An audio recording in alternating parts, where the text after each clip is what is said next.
بسم اللہ الرحمن الرحیم بسم اللہ الرحمن الرحیم نحمده ونصلی علی رسوله الکریم اما بعد۔ نبی کریم صلی اللہ علیہ وسلم کا ارشاد ہے کہ مالداروں کے لیے اور صحت مند تندرست کے لیے زکوٰۃ حلال نہیں ہے۔ ایک مرتبہ نبی کریم صلی اللہ علیہ وسلم کی خدمت میں دو آدمی حاضر ہوئے۔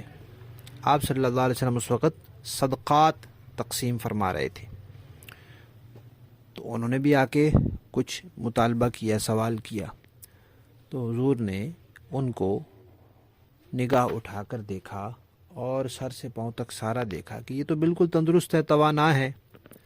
تو آپ نے فرمایا کہ اگر تم چاہو تو میں تمہیں دے دیتا ہوں، لیکن یہ جو مال ہیں ان میں مالداروں کا حصہ بھی نہیں ہے اور ایسے تندرست توانا لوگوں کا حصہ بھی نہیں ہے جو خود کما سکتے ہیں، کمائی کے قابل ہیں۔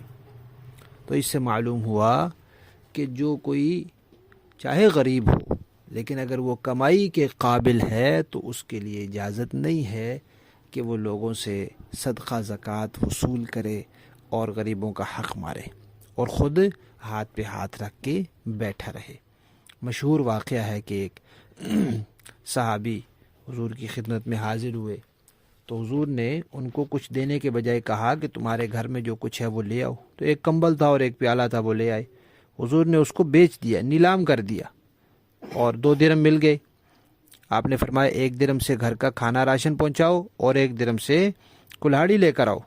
وہ لے آئے۔ حضور نے اس میں خود اپنے دستے مبارک سے کلہاڑی کا دستہ لگایا اور کہا کہ جاؤ جنگل کی لکڑیاں بیچو اور 15 دن تک ادھر نظر نہیں آنا، مطلب 15 دن تک پھر دوبارہ ادھر چکر نہیں لگانا، یہی کام کرو، بس آؤ لکڑیاں کاٹو بیچو اور باقی اپنے فرائض پورے کرو۔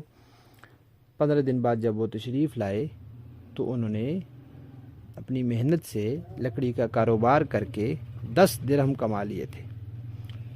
تو حضور نے فرمایا کہ دیکھو اپنی محنت سے تمہارا یہ کمانا اس سے بہت بہتر ہے کہ کل قیامت کے دن جب تم آؤ تو لوگوں سے مانگنے کا داغ تمہارے چہرے پر ہو۔ یہ رسول اللہ صلی اللہ علیہ وسلم کی تعلیم تھی۔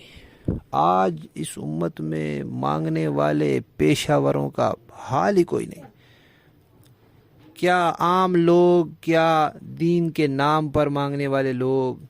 اللہ تعالیٰ ہی ہمارے حال پر رحم فرمائے کہ اچھے بھلے ٹھیک ٹھاک لوگ، بس عادت پڑ گئی ہے کہ لوگوں سے صدقہ زکوٰۃ لے کر ہی کھانا ہے اور خود محنت نہیں کرنی، خود نہیں کمانا۔ تو ایسے لوگوں کے لیے یہ بالکل حلال نہیں ہے اور جائز نہیں ہے، ان کو اللہ کا خوف کرنا چاہیے۔ اس لیے علماء نے لکھا ہے کہ پیشہ ور لوگوں کو دینا بھی جائز نہیں، خصوصاً اگر کوئی مسجد میں کھڑے ہو کر یا مسجد کے دروازے میں آ کر، اللہ کے گھر میں آ کر اپنی ذات کے لیے لوگوں سے مانگتا ہے، اس کو بالکل نہیں دینا چاہیے۔